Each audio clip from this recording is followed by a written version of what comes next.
Hai bro, di tengah brutal dan kejamnya para penjajah terhadap rakyat Palestina, khususnya di Gaza, ada pertemuan organisasi kerjasama Islam di Jeddah yang dihadiri oleh beberapa negara Islam. Salah satunya adalah Menteri Luar Negeri Iran yang menyampaikan kepada utusan negara Islam tentang isu Palestina, terutama tentang rencana Israel menguasai Gaza sepenuhnya.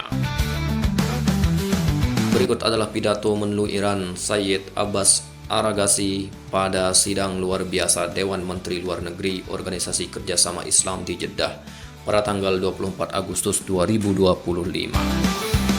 Dengan nama Allah yang Maha Pengasih lagi Maha Penyayang. Bismillahirrahmanirrahim. Semoga kesejahteraan, rahmat dan berkah Allah terlimpahkan kepadamu yang mulia. Hari ini kita berkumpul di saat Gaza berdiri bagaikan cermin yang mengejutkan di hadapan nurani kolektif kita. Apa yang terbentang di depan mata kita adalah penghancuran sistematis rakyat yang terkepung oleh rezim apartheid yang kejam dan bertindak tanpa hukuman. Rakyat Gaza dibantai secara terencana. Seluruh pemukiman telah disapu bersih. Rumah sakit telah berubah menjadi kuburan, dan anak-anak yang jelas-jelas melanggar setiap standar kemanusiaan terjebak dalam kelaparan dan kelaparan ekstrim. Ini bukan perang biasa, ini adalah hukuman kolektif. Sebuah kebijakan dominasi dan sebuah serangan gencar yang memiliki sebuah ciri khas genocide. Kini para pelaku kejahatan ini secara terbuka berbicara tentang rencana mereka untuk memaksakan kendali militer penuh dan permanen atas Gaza. Mereka berbicara tentang penutupan wilayah baru, zona penyangga baru, dan pengusiran baru. Menyebutnya keamanan, namun kita tahu nama sebenarnya pembersihan etnis. Sebuah upaya sistematis untuk memecah belah suatu bangsa hingga tak tersisa apapun selain pemusnahan atau pengasingan mereka. Hukum internasional sangat tegas. Hukum ini mengklasifikasikan kelaparan dan pemboman tanpa pandang bulu sebagai kejahatan perang dan kejahatan terhadap kemanusiaan.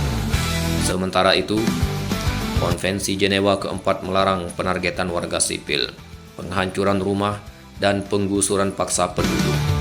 Ini adalah pemaksaan kondisi yang disengaja untuk menghancurkan suatu populasi dan hanya memiliki satu nama, genosida. Bukti apa lagi yang kita butuhkan? Sejarah akan bertanya kepada kita ketika Gaza dicekik.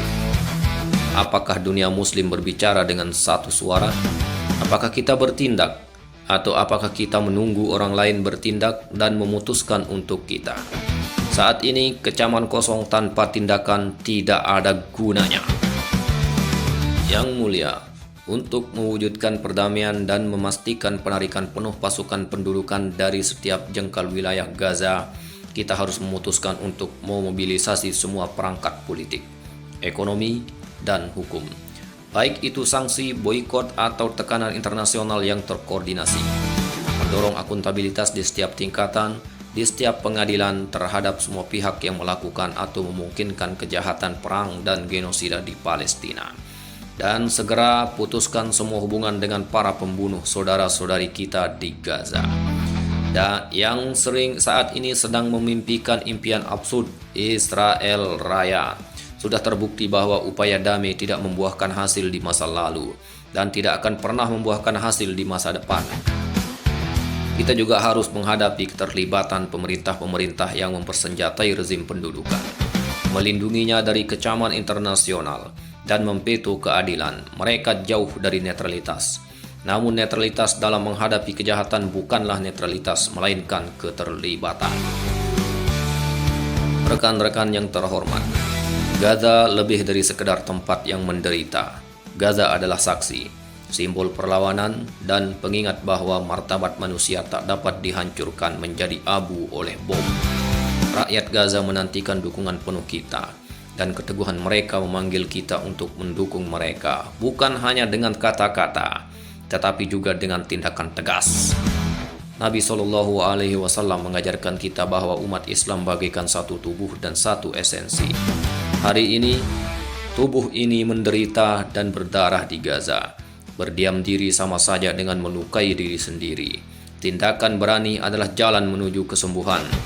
Saya sungguh berharap sesi ini akan tercatat dalam sejarah bukan sebagai kumpulan pidato dan janji, melainkan sebagai hari ketika dunia muslim bertransformasi dari saksi pasif menjadi tekad yang teguh, dari diam menjadi kepemimpinan yang tangguh. Hari ketika kita memilih keadilan daripada ketakutan, persatuan daripada keraguan, dan kemanusiaan daripada politik. Mari kita juga ingat bahwa tragedi Gaza tidak hanya dialami umat Islam atau Muslim. Tragedi ini merupakan ujian bagi hati nurani global. Oleh karena itu, kami menyerukan kepada semua bangsa terlepas dari agama atau geografi untuk berdiri di sisi kemanusiaan, keadilan, dan martabat. Singkatnya, di sisi sejarah yang benar. Sejarah tak akan memaafkan penundaan.